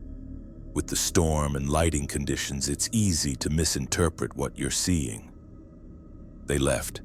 I stood in my kitchen staring at that covered window, feeling helpless and furious. I knew what I'd seen. A real person, a frightened person, someone who needed help, but the police had found nothing. I started watching the basement window obsessively. I kept my kitchen light off so the Richardsons couldn't see me watching. I looked for any sign of that girl, any evidence I hadn't imagined her. For 3 days, nothing changed. The plastic stayed up. No lights, no sounds, no movement. Then on Friday evening, I saw Tom carrying something down their basement stairs. The door was briefly open and I could see him descending with what looked like food on a tray. Not fast food or takeout, a prepared meal on an actual tray like you'd serve to someone who couldn't come upstairs. Why would they bring food to an empty basement workshop? Saturday night I heard sounds again. That muffled thumping, then scraping, then what definitely sounded like a woman's voice, raised and distressed. I called 911 again. Different officers this time. Same result. The Richardsons were cooperative, showed them the basement, everything looked fine. We were watching a movie with the volume up, Lisa explained. Maybe that's what the neighbor heard. The officers suggested I might be experiencing stress or anxiety, that I seemed fixated on my neighbors. One said, if you continue calling in false reports, there could be consequences. I felt trapped. I knew someone was in that basement. I knew she needed help. But every official channel was failing. I tried a different approach. I researched online looking for any missing persons in our area. 3 weeks of searching finally led me to a report filed by a family in the next county. Emma Hartwell, 19, last seen 3 months ago leaving her community college campus. The photo showed a young woman with shoulder-length brown hair and a heart-shaped face. The same face I'd seen through the window. I called the detective handling her case, explained what I'd seen. He listened carefully, took notes, said he'd follow up. 2 days later, he called me back. Ms. Chen, I spoke with Mr. and Mrs. Richardson. They were very understanding about the situation and allowed me to search their entire property, including the basement. I found no evidence of Emma Hartwell or anyone else being held there. I also confirmed that the Richardsons have no connection to Emma. They don't know her, they've never met her, and their whereabouts during her disappearance are fully accounted for. But I saw her, I said, my voice breaking. I know I saw her. I believe you saw someone, but it wasn't in the Richardsons' basement. Perhaps you saw something elsewhere and mentally placed it in their window. The mind can play tricks, especially when we're focused on a specific location. After that call, I felt defeated. Everyone thought I was wrong, mistaken, paranoid, delusional. But I kept watching that window. On a Wednesday afternoon, 3 weeks after the storm, I saw something that made my blood run cold. Tom and Lisa were loading their car with suitcases. They were going somewhere, maybe a trip. And they were doing it in the middle of a workday, quickly and efficiently, like they were in a hurry. They left within an hour. I watched their car disappear down the street. Then I did something possibly illegal. I called a locksmith, claimed I'd locked myself out of my house, and when he arrived, I directed him to the Richardsons' back door instead. Wrong door, sorry, I said, paying him quickly and sending him away before he could process what had happened. I had maybe an hour before the Richardsons might realize their door had been opened. I had to be fast. I entered through their back door, my heart hammering. The house was neat, normal, exactly what you'd expect. Kitchen, living room, nothing unusual. I found the basement door and opened it. The stairs descended into darkness. I found a light switch and flipped it on. The basement was exactly what the police had described. Workbenches, storage shelves, photography equipment. No cot, no girl, no evidence anyone had ever been held there. But there was something wrong. The space felt too small. I measured it mentally against the exterior dimensions of the house. The basement should have been longer. I searched the walls looking for seams, hidden doors, anything that might indicate a concealed space. Behind a set of storage shelves, I found it. A door, painted to match the wall, barely visible unless you were looking for it. The door was locked from the outside. I used a screwdriver from Tom's workbench to pry at the hinges. It took 15 minutes of desperate work before the door came free. Behind it was a small room, maybe 10 feet by 10 feet. A cot, a bucket, a bottle of water, and scratches on the wall. Desperate fingernail-gouged scratches that formed words. Help me and Emma and please. But the room was empty. Emma was gone. I took photos with shaking hands, then called 911. I'm in my neighbor's basement. There's a hidden room. Someone was being held here. Police swarmed the property. They documented everything, the hidden room, the scratches, the evidence of long-term confinement. They issued a BOLO for the Richardsons' vehicle. Tom and Lisa Richardson were stopped at the Canadian border 6 hours later. Emma Hartwell was in their trunk, drugged but alive. The investigation revealed they'd been holding her for 3 months, ever since abducting her from the college parking lot. Tom had a history under a different name. Prior arrests for stalking, a sealed juvenile record for attempted kidnapping. They'd moved frequently, always to quiet neighborhoods where they could keep their basement workshop private. Emma survived. She's recovering, undergoing therapy, trying to rebuild her life. The Richardsons were charged with kidnapping, false imprisonment, and a list of other felonies. They'll likely spend the rest of their lives in prison. But I think about those 3 weeks. 3 weeks between when I saw Emma through the window and when I finally found proof. 3 weeks when police had searched and found nothing. When everyone told me I was wrong. When I almost gave up. If that storm hadn't torn the plastic loose, if I hadn't been standing at my sink at that exact moment, if Emma hadn't been looking up at that exact instant, she would have disappeared forever. The Richardsons would have moved on to the next victim and no one would have known. I moved out of that house within a month. Couldn't stay there, couldn't look at that basement window every day knowing what had happened below it. The new owners are a family with kids. I wonder if they know the history. I wonder if they've covered that window or torn it open to let the light in.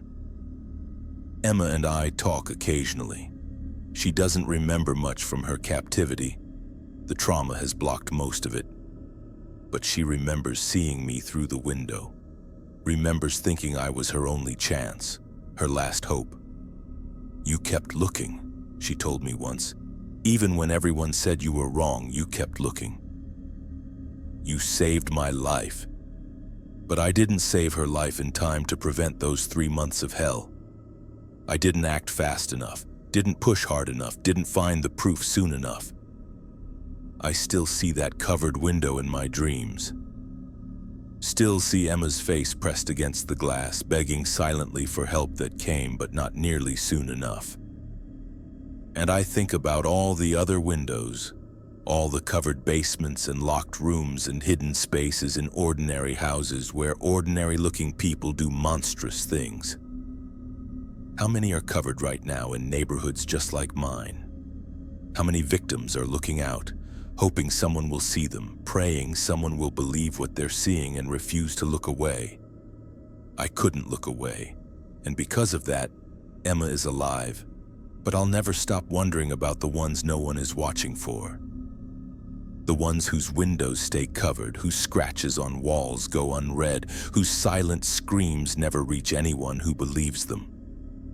They're there, right now, in basements and attics and hidden rooms, waiting for someone to notice, to care, to refuse to accept a reasonable explanation when something feels terribly wrong.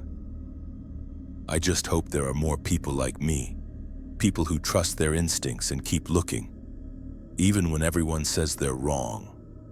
Because sometimes the only thing standing between a victim and death is someone who won't stop watching their neighbor's window. Story 8.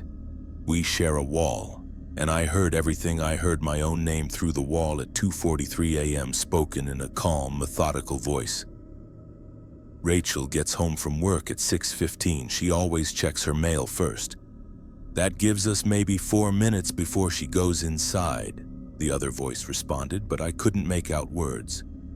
Just agreement.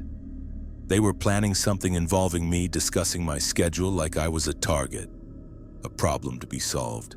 And they were doing it 2 feet away from where I was lying in bed, separated only by drywall. Living in a townhouse means accepting certain realities. You share walls with strangers. You hear their TVs, their footsteps, their arguments. It's part of urban living, something you adjust to and eventually stop noticing. When I moved into my unit in downtown Seattle, I knew what I was signing up for. Affordable housing at the cost of some privacy. My neighbors on the right side were a couple in their early 30s, Mark and Shannon. I met them during move-in. Pleasant people who worked in tech like half of Seattle. We exchanged numbers in case of emergencies, made promises to get together for drinks that we never followed up on. The usual neighbor relationship. For the first 2 months, everything was normal. I'd hear their TV occasionally, hear them cooking dinner, hear footsteps going up and down their stairs. Normal sounds of normal people living normal lives. Then the sounds changed. It started with the crying. I first heard it around 1 a.m. on a Thursday. A woman's voice, muffled but distinct, sobbing. It went on for maybe 20 minutes, then stopped abruptly. Complete silence. I texted Shannon the next morning. "Hey, everything okay? Thought I heard crying last night." She responded quickly. "Oh God, so embarrassed. I was watching a sad movie way too loud, sorry." It seemed plausible. I let it go. But 3 nights later, I heard it again. The same muffled crying, same duration, same sudden stop. And this time I heard something else afterward. Scraping sounds like heavy furniture being dragged across the floor. This went on for an hour, from 2 a.m. to 3 a.m. Scrape, pause, scrape, pause. Then whispered voices, too quiet to understand but urgent and intense. In the morning, I saw Mark and Shannon leaving for work like normal. Both smiling, both put together. Shannon waved when she saw me. "Morning, Rachel. Happy Friday." I waved back, confused. If they'd been up until 3 a.m. moving furniture and dealing with some kind of crisis, they'd look tired. But they looked fine. Normal. Like nothing had happened. The strange nighttime sounds became a pattern, always between midnight and 4 a.m. Always when I'd normally be asleep. Except I'd started having trouble sleeping, waking up at the slightest noise. I'd hear crying, then scraping, then whispered arguments. Sometimes footsteps pacing back and forth for hours. Sometimes complete silence followed by sudden thuds like something heavy falling or being dropped. I never heard these sounds during the day. During daylight hours, Mark and Shannon's side of the wall was quiet or filled with normal sounds. TV, music, cooking, regular conversation. But at night, something was very wrong. I started keeping a log documenting what I heard and when. Crying. 1:47 a.m. lasted 18 minutes. Scraping 2:20 a.m. lasted 45 minutes. Whispered arguing 3:15 a.m. lasted 30 minutes. I didn't know what I'd do with this information, but some instinct told me to document it. Then one night I heard my name. I was lying in bed, drifting towards sleep when I heard Mark's voice through the wall. Clear enough that I could make out words. Rachel gets home from work at 6:15. She always checks her mail first. I sat up, my heart starting to pound. Why were they talking about me, about my schedule? Shannon's voice responded, too quiet to hear. Then Mark again. That gives us maybe 4 minutes before she goes inside. The mailboxes are on the other side of the building. She can't see the front door from there. 4 minutes before I go inside. Why did they need me to not see their front door? What were they doing during those 4 minutes? I pressed my ear against the wall, straining to hear more. Their voices dropped to whispers. I caught fragments. Can't keep. And neighbors will eventually. And too risky now. My phone was across the room. I slowly got out of bed, trying not to make any noise, trying not to alert them that I was awake and listening. I grabbed my phone and opened the voice recorder, pressing it against the wall. Mark's voice again, clearer now. If she's heard anything, if she's suspicious, we have a problem. We can't have her asking questions. She texted me about the crying, Shannon said. I told her it was a movie. Did she believe you? I don't know. She hasn't said anything since. We need to be more careful. Or we need to do something about her. Do something about her. About me. I felt cold terror wash over me. What did that mean? Were they threatening me? Were they planning something? I recorded for 20 more minutes. Their conversation drifted to other topics I couldn't fully hear, then faded to silence. I sat against the wall in the dark, shaking, trying to process what I'd just heard. What were Mark and Shannon doing? Why were they discussing my schedule? What was happening at night that involved crying and scraping and whispered emergencies? I called in sick to work the next day. I needed to think, to figure out what to do. Calling the police felt premature. I hadn't witnessed a crime, just overheard something ominous. But I also couldn't ignore it. I decided to watch their comings and goings more carefully. I started paying attention to their patterns, their routines. Mark left for work every morning at 7:30 a.m. Shannon left around 8 a.m. They both came home around 6:01 p.m. Normal schedules, normal routines. But sometimes late at night, I'd hear their garage door open. I'd look out my window and see their car leaving 2 a.m. or 3 a.m., then returning an hour or two later. Where were they going in the middle of the night? I started checking local news, looking for anything unusual in our area, missing persons, break-ins, anything that might explain what I was hearing. That's when I found the article, a series of home invasions in our neighborhood over the past 3 months. The pattern was specific. Thieves were breaking into townhouses between 6 p.m. and 7 p.m., when residents were typically arriving home from work but before they'd fully settled in. The thieves seemed to know exactly when residents would be distracted or not yet home. The police suspected the thieves were monitoring victim schedules, watching for patterns. Several victims reported seeing unfamiliar people loitering near mailboxes or parking areas in the days before the break-ins. I felt sick. Mark and Shannon's discussion about my schedule, the 6:15 p.m. timing, the 4 minutes while I checked mail, they were planning to rob me. But what about the crying, the scraping, the late-night garage trips? I called the police non-emergency line and explained what I'd overheard. The dispatcher took my information and said a detective would call me back. Detective Morrison called within an hour. I played the recording I'd made, explained the strange nighttime sounds, mentioned the break-in pattern in our neighborhood. "Can you send me that recording?" he asked.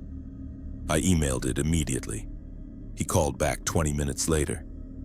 "Ms. Chen, we've been investigating these break-ins for months. Your recording might be the break we needed. We're going to set up surveillance on your neighbors. In the meantime, I need you to act completely normal. Don't let them know you've contacted police. Can you do that?" I said yes, but I was terrified. For the next 3 days, I went to work at my normal time, came home at 6:15, checked my mail, went inside, pretended everything was fine. All while knowing Mark and Shannon were next door, potentially planning to rob me, potentially aware that I knew something. The nighttime sounds continued, More crying, more scraping. And once I heard something that made my blood run cold. A voice that wasn't Mark or Shannon. A third voice, young and frightened, saying, "Please, I want to go home." I called Detective Morrison immediately. "There's someone else in there, someone who wants to go home. I think they're holding someone." The next morning, police raided the townhouse. I watched from my window as they brought Mark and Shannon out in handcuffs. Then they brought out a third person, a teenage girl, maybe 16 or 17, looking dazed and terrified. The full story came out over the following weeks. Mark and Shannon were running a break-in operation, but they were also involved in something much darker. They'd been holding a runaway teenager they'd picked up, using her to help scout potential robbery targets. The crying I'd heard was her, begging to be let go. The scraping was them moving supplies and stolen goods in and out of a hidden storage space in their basement. The late-night garage trips were them returning stolen items to a fence across town. They'd been discussing my schedule because I was their next target. They'd planned to break in during my mail-checking window when I wouldn't see them entering through my front door. The girl, whose name I never learned, was returned to her family. Mark and Shannon were charged with kidnapping, robbery, burglary, and a list of other crimes. Evidence found in their townhouse connected them to 17 different break-ins across the city. During the trial, more details emerged. They'd been monitoring multiple neighbors, learning schedules, finding vulnerabilities. I wasn't the only one they'd discussed through those walls. But I was the only one who'd heard them. The only one who'd been awake at 2:43 a.m. when they said my name. If I'd been a heavier sleeper, if I'd worn earplugs, if I'd ignored what I heard and convinced myself it was nothing, they would have robbed me. And that girl would still be held in their basement, crying herself to sleep while strangers plotted crimes 2 feet away from neighbors who heard nothing suspicious. I moved out 3 months later. Couldn't stay in that townhouse, couldn't sleep against that shared wall knowing what had happened on the other side of it. Every time I started to drift off, I'd hear phantom voices saying my name, discussing me like I was prey they were circling. The new place I found is a standalone apartment, no shared walls. It's smaller, more expensive, farther from work. But at night, the only sounds I hear are my own. I still think about that girl sometimes. Wonder what she heard from her side, trapped in a basement while life continued normally in the floors above. Wonder if she heard me through the walls, heard my TV, heard my footsteps, heard my normal life, and wished she could call out for help. We were separated by walls and floors, 2 people in the same building, both in danger from the same source. I heard enough to save us both. She didn't have that chance. Living with shared walls means accepting that you'll hear your neighbors. But it also means they'll hear you, and sometimes what you hear through those walls isn't just annoying or inconvenient. Sometimes it's evidence. Sometimes it's a warning. Sometimes it's the only thing standing between you and becoming a victim. I listen differently now. When I hear sounds from neighboring apartments, I don't dismiss them as easily. I pay attention. I notice patterns.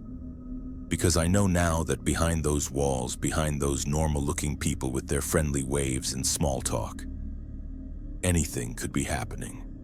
And the only people who might know, the only people who might be able to help, are the ones who hear it and refuse to ignore it.